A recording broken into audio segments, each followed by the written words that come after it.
السلام عليكم ورحمة الله وبركاته. بسم الله الرحمن الرحيم. الحمد لله رب العالمين والعاقبة للمتقين ولا عدوان إلا على الظالمين. اللهم صل وسلم وبارك عليه وعلى آله. يا صاحب الوقت أخطب بكم نيابة عنكم وأضع جبهتي تحت قدميكم. اللهم صل وسلم وبارك عليه وعلى آله. ബഹുമാനികളെ, സുന്നത്ത് ജമാഅത്തിൻ്റെ ശത്രുക്കളിൽപ്പെട്ട കുരുവട്ടൂരികൾ പലപ്പോഴും പല അബദ്ധങ്ങളും പറയാറുണ്ട്.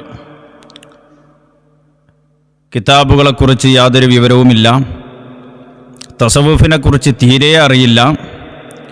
അങ്ങനെയുള്ള ഒരു വിഭാഗം അറിവില്ലായ്മയും അഹങ്കാരവും കൂടി ഉൾച്ചേരുമ്പോൾ ഉണ്ടായിത്തീരുന്ന ഏറ്റവും വലിയ അപകടങ്ങളും അബദ്ധങ്ങളുമാണ് കുരുവട്ടൂരികളിലൂടെ നമ്മൾ കണ്ടുകൊണ്ടിരിക്കുന്നത്. കഴിഞ്ഞ ദിവസം ഒതുക്കങ്ങളിൽ വെച്ച് നടന്ന അവരുടെ പരിപാടികൾ ഒന്ന് ശ്രദ്ധിച്ചു നോക്കിയാൽ ഏത് സാധാരണക്കാരനും മനസ്സിലാകുന്ന അപകടങ്ങളാണ് അതിലുള്ളത്. സാധാരണ പറയാറുള്ള കളവുകൾ 90% അത് ആവർത്തിക്കുകയാണ് ചെയ്തത്. അതാണ് അവരുടെ ഏറ്റവും വലിയ തന്ത്രവും. അതാണ് വേറൊന്നും പറയാനില്ലാതിരിക്കുമ്പോൾ പറഞ്ഞ കളവുകളെ വീണ്ടും ആവർത്തിച്ച് പറഞ്ഞുകൊണ്ടിരിക്കും. അതിൽ കാര്യമായിട്ട് മൗലവി പറഞ്ഞ ഒരു വിഷയമുണ്ട്, അതുമാത്രം എന്ന് സൂചിപ്പിച്ച് അവസാനിപ്പിക്കാനാണ് ഉദ്ദേശിക്കുന്നത്. വേറെ ഒന്നും കാര്യമായിട്ടില്ല. സാധാരണ നമ്മൾ 2-3 ഒക്കെ നടക്കുന്ന സമയത്ത് ഒറ്റയടിക്ക് ആണ് തീർക്കലാണ്. കാരണം അത്രയേ ഉണ്ടാവുള്ളൂ.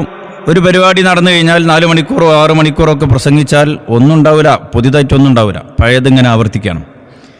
ഇപ്പോൾ കഴിഞ്ഞ ദിവസം നടത്തിയ ഒരു മഹാ അബദ്ധം, അത് അബദ്ധം എന്നതിനെക്കുറിച്ച് പറഞ്ഞുകൂടാ, അറിവില്ലായ്മയും അഹങ്കാരവും ചേർന്നുകൊണ്ട് അതിലൂടെ ഉണ്ടായ ഒരു ഭീകരൻ അബദ്ധം.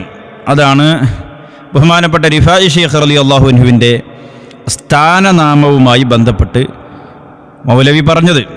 അതിലൂടെ അദ്ദേഹം വിവരമില്ല എന്നതിൻ്റെ കൂടെ വിവരമുള്ള മഹാന്മാരായ നമ്മുടെ ഉലമാ, ബഹർ പോലുള്ള നമ്മുടെ ആലിമീങ്ങളുടെ വിവരം, ആ വിവരത്തിൻ്റെ മുമ്പിൽ ഒന്നുമല്ലാത്ത മൗലവി പക്ഷേ തൻ്റെ അജ്ഞതയിലൂടെ വലിയ വലിയ പണ്ഡിതന്മാരെ അധിക്ഷേപിക്കുകയും ചീത്ത വിളിക്കുകയും അവരെ നിസ്സാരപ്പെടുത്തുകയും ചെയ്യാൻ മാത്രമുള്ള അഹങ്കാരമാണ് ഇദ്ദേഹത്തിലുള്ളത്. ആ അഹങ്കാരം ഒരാളിലുണ്ടായാൽ അദ്ദേഹം പിന്നെ നന്നായി കിട്ടുക എന്നുള്ളത് പ്രയാസമാണ്. ഇബ്ലീസ് എങ്ങനെയാണ് മോശമായി പോയത്? അവൻ്റെ അഹങ്കാരം കൊണ്ടാണ്. ആ അഹങ്കാരം ഒരാളിൽ ഉണ്ടായാൽ അവൻ പിന്നെ നന്നാവുക എന്നത് വളരെ പ്രയാസമാണ്. ആ അഹങ്കാരത്തോടുകൂടെ അറിവില്ലായ്മയും കൂടി ഉണ്ടായാലോ വളരെ അപകടമാണ്. അപ്പം ഞാൻ കൂടുതലായിട്ട് ഇന്ന് സംസാരിക്കാൻ ഉദ്ദേശിക്കുന്നില്ല. മൗലവി പറഞ്ഞ ആ വിവരക്കേടൊന്നും ആദ്യം കേൾക്കാം. നമ്മൾ തസവുഫ് സമ്മേളനത്തിൽ ജോറായി പ്രസംഗിക്കാൻ വന്ന ആൾക്ക് ഒരു വലിയന്റെ ലഖബലബ് പോലും അറിയുന്നില്ല. ഒരു വലിയന്റെ ലഖബ് അലമ് പോലും അറിയുന്നില്ല. നമ്മുടെ തസവുഫ് സമ്മേളനത്തെ സംബന്ധിച്ച് പറഞ്ഞിട്ട് പറയണം, ബഹുമാനപ്പെട്ട റിഫായി ശൈഖ് റളിയല്ലാഹു അൻഹുവിനെ അബുൽ ഇൽമൈൻ, അബുൽ അലമൈൻ, അവിടുത്തെ ലഖബലം ഈ 2 രൂപത്തിലും ഇമാമുകൾ പരിചയപ്പെടുത്തിയ ഒരു ലഖബലമാണ്, ഒരു സ്ഥാനപ്പേരാണ്. അത് ബഹുമാനപ്പെട്ട റിഫായി ശൈഖ് റളിയല്ലാഹുവിൻ്റെ ചരിത്രം വായിക്കുന്ന ഏത് വിദ്യാർത്ഥിക്കും അറിയുന്നതാണ്. കാരണം ആ പേര് പറഞ്ഞിടത്തൊക്കെ ഇമാമുകൾ വിശദീകരിച്ചു അബുൽ ഇൽമൈൻ എന്ന് വായിക്കാം, അതിന് കാരണമുണ്ട്. അബുൽ അലമൈൻ എന്നും ആ പേരിനെ വായിക്കാം, അതിനും കാരണമുണ്ട് എന്ന് പറഞ്ഞ് ഇമാമുകൾ വിശദീകരിച്ചതാണ്. അപ്പോൾ ബഹുമാനപ്പെട്ട റിഫായി ശൈഖ് തങ്ങളുടെ ചരിത്രം എത്രയോ കിതാബുകളിലുണ്ട്. നൂറുൽ അബ്സ്വാറിലുണ്ട്. അതുപോലെ തന്നെ അവിടുത്തെ തർജുമ പറയുന്ന എത്ര കിതാബുകളുണ്ട്. മഹാന്മാരായ അയിമ്മത്തുകൾ എഴുതി വെച്ചതുണ്ട്, നമ്മുടെ കേരളക്കാരായ പണ്ഡിതന്മാർ എഴുതിയതുണ്ട്, മലയാളത്തിൽ എഴുതിയതുണ്ട്. അങ്ങനെ ധാരാളം കിതാബുകളുണ്ട്. അത് വായിക്കുന്ന ഏത് വായനാശീലമുള്ള ഏത് ചരിത്രാന്വേഷിക്കും അവരുടെ മനസ്സിലൊക്കെ ഉള്ളൊരു ചരിത്രമാണിത്. ബഹുമാനപ്പെട്ട മുഹീദ്ദീൻ ശൈഖ് തങ്ങളുടെ ചരിത്രം, റിഫായി ശൈഖ് തങ്ങളുടെ ചരിത്രം വർഷാവർഷം നമ്മൾ കേട്ടുകൊണ്ടിരിക്കുന്നതാണ്. അപ്പോൾ ബഹുമാനപ്പെട്ടവരുടെ ആ പേര് പറയുന്നിടത്ത് കിതാബുകളിൽ ഈ രണ്ട് പ്രയോഗവും അബുൽ ഇൽമൈൻ എന്നതും അബുൽ അലമീൻ എന്നതും പരിചയപ്പെടുത്തിയിട്ടുണ്ട്, ഇമാമുകൾ വിശദീകരിച്ചിട്ടുണ്ട്. അതിൻ്റെ കാരണവും അവിടെ തന്നെ പറഞ്ഞിട്ടുണ്ട്. പക്ഷേ ഈ സാധു മൗലവി ഇയാൾ കിതാബ് കണ്ടിട്ടില്ല, മലയാള പുസ്തകം വായിക്കാറില്ല, ഒന്നുമില്ല, ഒരു പടുജാഹിലാണല്ലോ ഈ മൗലവി. അപ്പം ഇദ്ദേഹത്തെ ഈ കോലത്തിൽ കുരങ്ങ് കളിപ്പിക്കുന്ന ആരോ ഉണ്ട് അക്കൂട്ടത്തിൽ. ഞാൻ മനസ്സിലാക്കുന്നു അവിടെ മൈക്ക് കിട്ടാത്ത കുറച്ച് ആളുകളുണ്ട്, അവരായിരിക്കാം ഇയാളിങ്ങനെ കുരങ്ങ് കളിപ്പിക്കുന്നത്. കാരണം ഈ മൗലവിക്ക് നൗഷാദ് എന്ന് പറയുന്ന സാധനത്തിന് കിതാബ് മറിച്ചു നോക്കാൻ അറിയില്ല, മര്യാദയ്ക്ക് ഫേലും ഫായിലും തിരിയൂല, അങ്ങനെയുള്ള ഒരു മഹാജാഹിലാണ് ഇദ്ദേഹം. അപ്പം ഇദ്ദേഹത്തെ ഇങ്ങനെ കുരങ്ങ് കളിപ്പിക്കുന്ന ആരോ ഒരാൾ അക്കൂട്ടത്തിലുണ്ട്. കാരണം ഈ ഒരു മഹാജഹാലത്ത് ബഹുമാനപ്പെട്ട കൊട്ടൂക്കര സാദി ഉസ്താദ് മർക്കസ് സഖാഫത്തി സുന്നയിലെ പ്രധാനപ്പെട്ട മുദരിസാൻ ഉസ്താദ് അവർകൾ അവിടുത്തെ വിശാലമായ അറിവ് വെച്ചുകൊണ്ടുള്ള ഒരു വിഷയാവതരണമാണ് തസവുഫ് സമ്മേളനത്തിൽ നടത്തിയത്. അത് കിതാബുകൾ വെച്ചുകൊണ്ട് കിതാബിൻ്റെ ഇബാറത്ത് വായിച്ചുകൊണ്ടാണ് ബഹുമാനപ്പെട്ട കൊട്ടൂക്കര ഉസ്താദ് അവിടെ വായിച്ചിട്ടുള്ളത്. അപ്പോൾ ഈ കിതാബൊന്നും കണ്ടിട്ടില്ല. നമ്മൾ തന്നെ സംസാരിക്കുന്ന സമയത്ത് ഏതെങ്കിലും ഒരു കിതാബിൻ്റെ പേര് പറഞ്ഞിട്ടില്ലെങ്കിൽ പിന്നെ മൗലവിക്ക് ആ കിതാബ് തന്നെ അറിയില്ല. ആ കിതാബിൻ്റെ പേര് പറഞ്ഞാൽ പിന്നെ അത് പറഞ്ഞിട്ട് മൗലവി എന്തെങ്കിലുമൊക്കെ പറയാൻ ശ്രമിക്കും. അപ്പോൾ അതാണ് ഇയാളുടെ അവസ്ഥ. എന്നാൽ ബഹുമാനപ്പെട്ട സാദി ഉസ്താദിനെ പോലുള്ള വലിയ വലിയ ആലിമീങ്ങൾ പറയുന്നത് കിതാബിൻ്റെ ഇബാറത്ത് വായിച്ചുകൊണ്ടാണ് സാദി ഉസ്താദ് പറയുന്നത്. പക്ഷേ ആ കിതാബിൻ്റെ ഇബാറത്ത് പോയിട്ട് കിതാബിൻ്റെ പേര് പോലും അറിയാത്ത ഈ നൗഷാദിനോട് കൂട്ടത്തിലുള്ള അദ്ദേഹത്തോട് വല്ലാത്ത വെറുപ്പ് സൂക്ഷിക്കുന്ന ആരോ ഒരാളുണ്ട് അവിടെ. കാരണം അതുകൊണ്ടാണ് ഇയാൾ ഇങ്ങനെ പൊട്ടത്തരങ്ങൾ പറയുന്നത്.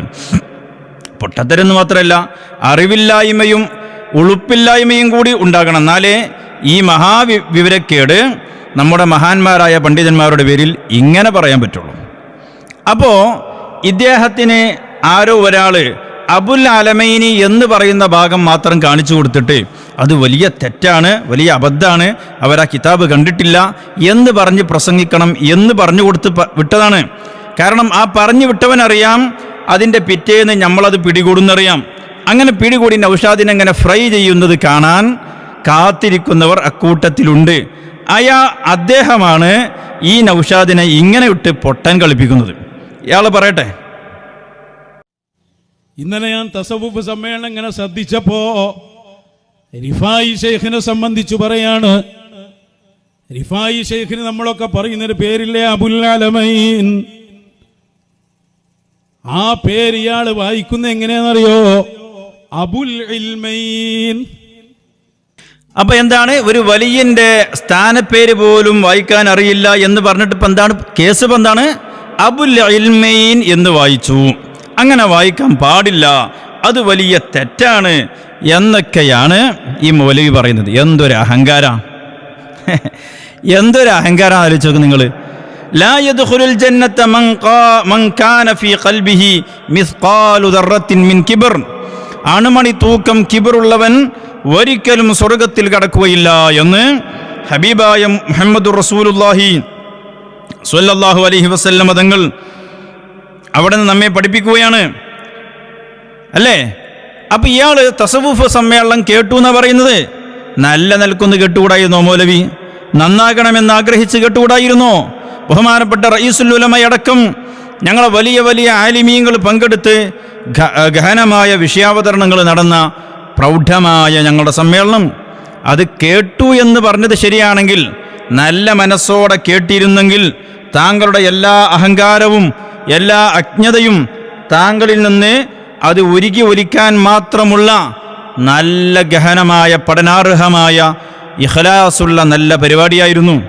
പക്ഷേ എന്ത് ചെയ്യാനാ, ഹബീബായ നബി സല്ലല്ലാഹു അലൈഹി വസല്ലം തങ്ങളിൽ നിന്ന് തന്നെ നേരിട്ട് ഖുർആൻ കേട്ട അബൂജഹലിന് നന്നാകാൻ യോഗ്യമുണ്ടായില്ല, അബൂലഹബിന് ഭാഗ്യമുണ്ടായില്ല.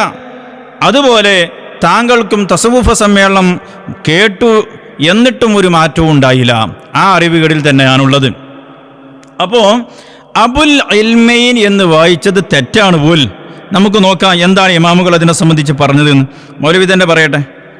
റിഫായി ഷെയ്ഖിന്റെ വലിയ മഹത്തായിട്ട് നമ്മളെ മശായിഖന്മാരെ സദസ്സിലൊക്കെ ഇരുന്ന ആൾക്കാർ ഇത് എത്രയോ കേട്ടിട്ടുണ്ടാവും. വലിയ ഇവരാണ് ആര്? അതിബ്ബാഉൽ ഖുലൂബ്. കണ്ടില്ലേ, ഈ മൗലവിൻ്റെ വിവരക്കേട്, ആ വിവരക്കേടാണ് വലിയ ഒരു മഹത്തായിട്ട് പറയുന്നത്. ഇവരെ മശായിഖന്മാരെന്ന് പറയുന്ന ആ മൗലവിമാരെ സദസ്സിൽ പോയിരുന്നാൽ അബുൽ ആലമീന് മാത്രം കേൾക്കും, അബുൽ ഇൽമീന് കേൾക്കൂല. കാരണം അത് അറിയൂല. അറിഞ്ഞെങ്കിലല്ലേ മൗലവിയെ കേൾക്കാൻ കഴിയുള്ളൂ.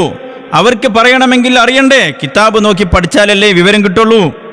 ആ വിവരമില്ലായ്മയല്ലേ നിങ്ങളുടെ ഏറ്റവും വലിയ അലങ്കാരമെന്ന് പറയുന്നത്. അപ്പോൾ ഈ അറിവില്ലായ്മയും അഹങ്കാരവും ചേരാം. എന്താണ് അഹങ്കാരം എന്ന് പറഞ്ഞാൽ? എന്താണ്? ബത്തറുൽ ഹഖ് വഅംതുന്നാസ്, സത്യം മൂടിവെക്കുകയും ജനങ്ങളെ നിസ്സാരപ്പെടുത്തുകയും ചെയ്യുന്നതിനാണ് കിബർ എന്ന് പറയുന്നത്. ബഹുമാനപ്പെട്ട കൊട്ടൂക്കർ ഉസ്താദിനെ പോലുള്ള വലിയ വലിയ ആലിമീങ്ങളെ നിസ്സാരപ്പെടുത്തുക, അതുപോലെ സമസ്ത കേരള ജമിയത്തുൽ ഉലമയുടെ മഹാന്മാരായ ഉലമാഇനെ നിസ്സാരപ്പെടുത്തുക, അത് കിബറിൻ്റെ അടയാളമാണ്. ആ കിബറാണ് താങ്കളിൽ നിരന്തരം നമ്മൾ കണ്ടുകൊണ്ടിരിക്കുന്നത്. അപ്പോൾ മഹാന്മാരായ നമ്മുടെ ഉലമാ കിതാബ് മറിച്ച് വായിച്ച് വിശദീകരിക്കുന്ന ഒരു കാര്യം, ആ കിതാബിൻ്റെ പുറംചട്ട പോലും കാണാൻ ഭാഗ്യമില്ലാത്ത ഈ മൗലവി വന്ന് അതിനെ പരസ്യമായി അവഹേളിക്കുകയാണ്. പരസ്യമായിട്ട് അവഹേളിക്കുകയാണ്. കണ്ടിട്ട്